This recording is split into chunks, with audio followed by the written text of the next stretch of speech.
Hello sewing friends, and welcome to your instructional video for the Singer 30215 model sewing machine. If you have this sewing machine and you don't know how to thread it or use it and you want to, this is the place for you to be. We're going to go through all the steps of threading the machine, using the machine, and I'm going to make sure that you're confident knowing all the parts and functions of this machine too. So let's get started. I'm going to go over all the parts of this machine and then we're going to go over threading it. So if we start at the top here, you'll see your machine has a handle for carrying. You can raise it or lower it. This here on the top of your machine is the spool pin. This is where you'll place your spool of thread. This here is a little felt pad that goes under your spool of thread that just helps it not rattle and stay. Your spool pin is actually telescopic. If you want to put it down for storage, you can. This here is for winding the bobbin. We'll get to that. This is also for winding the bobbin. This is also for winding the bobbin. This is going to be the tension disc we use. This here is just a thread guide for when we go to thread it. This is the tension that controls your top tension of your thread. This is your stitch selector dial. So here we have a straight stitch and we have a few different zigzag stitches. This here is your needle position. So we can move this from side to side and it will move the position of the needle. So when I move the position of that, you'll see the needle move left, right, and center. This is the reverse button. So you'll press that in, hit the pedal, and the machine will stitch backwards. This is your stitch length. So this is going to be how dense or loose your stitches are. Here we have the presser foot. So the machine should always have the presser foot down onto the fabric before you begin sewing. This is the lever. It raises and lowers the presser foot. So you can take the fabric out, you can reposition it, and then you can put it back in. And then when you're ready to sew, you'll drop the lever so the presser foot can hold the fabric down. This here is a screw you can use to take off this whole thing to put a different type of presser foot. Here on the back, you can also hit this button and it will release only part of the presser foot. You can take that off and you can replace it with other presser feet.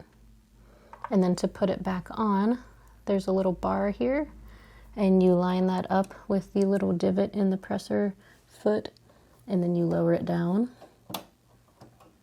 and then it will reattach. This here is the needle, of course, and this here is the needle set screw. When you need to take out your needle to change it for a sharper one or any other reason, you will loosen this needle set screw and hold on to the needle and you can pull the needle out. The needle has a flat back where the rest of it is round. That way you know how to put it in. You put the flat part to the back, push it all the way up as far as it'll go, and then tighten the needle set screw again. This machine, like most machines, has a needle's eye that threads from front to back, so you should see that. This machine has a storage compartment here. Just slide it off to the side. And then when you slide it off, that exposes this free arm that you can use for sleeves or pant legs. When you open this door, this is where your bobbin case is. This round metal piece is your bobbin case. It has a horizontal lever that you can open and pull it out with. Inside the bobbin case is your actual bobbin that is wound with thread.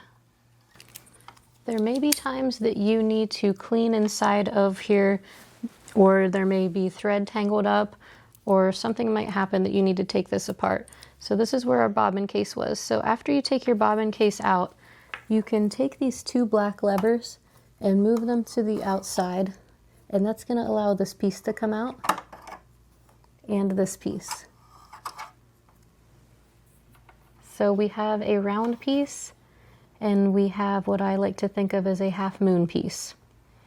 So then now you have ability to get in here and clean out whatever obstruction you had going on, and then you should be able to get your machine working again. But now you have to put this back together. So to put this back together, you have a half moon. Make sure your needle's at the highest position or it's not going to look like this. So if I turn the wheel, see how it moves everything in there? So make sure when you're going to do this, you have it at the highest position. So then you have a half moon, and then you take your other half moon and put it in over there. So we got 2 half moons, and then we take this piece and put it in. So you can see it has a little peg at the bottom, and that needs to line up with this little divot here. And then you just slide it in there. And try to make sure you don't push on anything. Everything needs to stay flat. And then just put these back into place. The first thing we need to do to thread this machine is to wind a bobbin.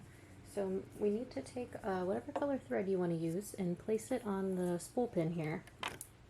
And what winding a bobbin means is that we're going to get that same color thread onto an empty bobbin, so it can be the thread that's used underneath in the other part of the machine.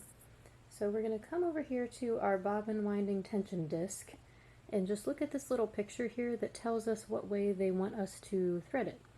So they want us to come around like this and back. Okay, I'm going to do that again. So it's a little disc, you have to take it in both hands and then just make sure it goes in between the 2 discs and then bring this side over here. And then pull it and make sure it really locked in there. Okay, so now find the tail of your thread and find one of the holes on the bobbin and put the thread up through the hole like this so that the tail comes up out of the top of the bobbin. So you're threading from the inside so it comes up out the outside of the top. Now pull it so there's no slack and put that bobbin on this winding post. Hold the tail straight up, push the post over to the right, then press this button in on the flywheel.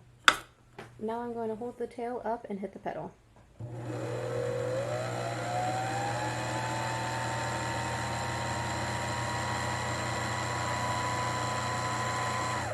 After you have wound enough, you can cut off the thread tail, push the post back over, and hit the button on the flywheel to put it back to its normal position. So those 2 things tell the machine whether you want it to sew with the needle or to wind the bobbin when you hit the pedal. So now it's back in sewing mode. So now we have a wound bobbin, and we just need to cut the thread anywhere to separate it from the bigger spool and just pull that off of there. We will get back to the bobbin, but first we're going to thread the top part of the machine. Take the thread out of the bobbin winding tension disc. We only use that when we're winding a bobbin. And the first guide will be right here. So take your thread and come up underneath this plastic piece like that. So it's in that guide, and we're going to come down this first channel where this arrow is going, like that.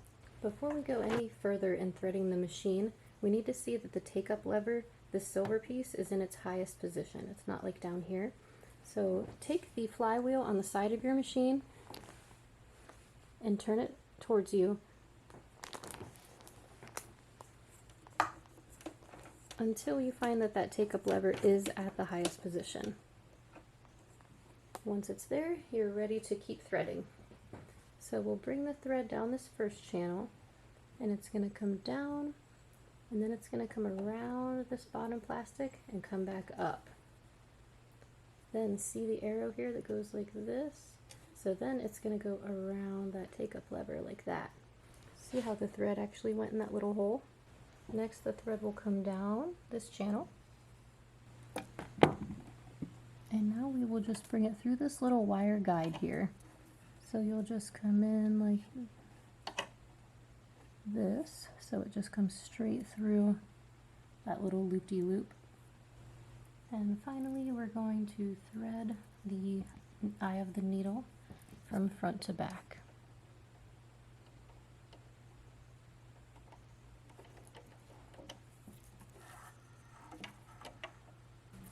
So now that you have wound a bobbin, we need to put it into the bobbin case, but we have to put it in the right way. So hold your bobbin case like this, with the rod to the left and the big opening towards you. Look for this little slash opening right here. Now how I like to remember it is that the thread goes the opposite direction of that slash to give the thread tension. So if I put it in like this is the correct way.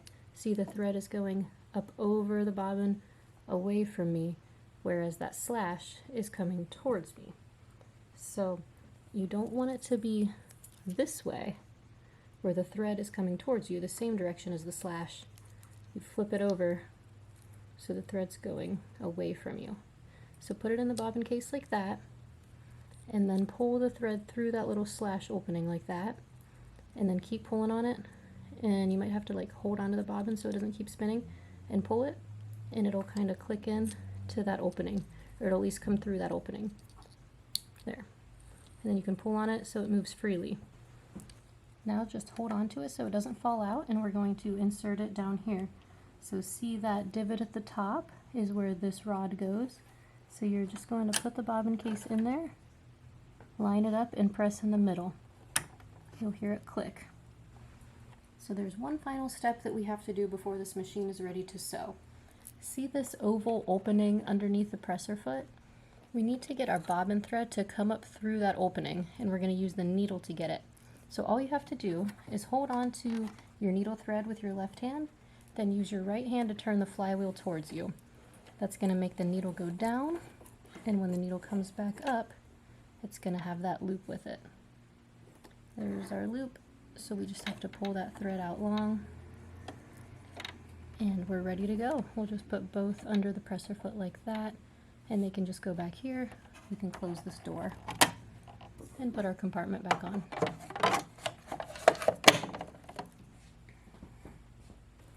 Okay, we are ready to sew. So I'm going to put some fabric under here. This is another one of my little veggie toys I was making from our Cottage Grove collection. And I'm going to lower down the presser foot onto the fabric. So now the harder you hit the foot pedal, the faster it's going to go. I'm just going to hit it kind of easy.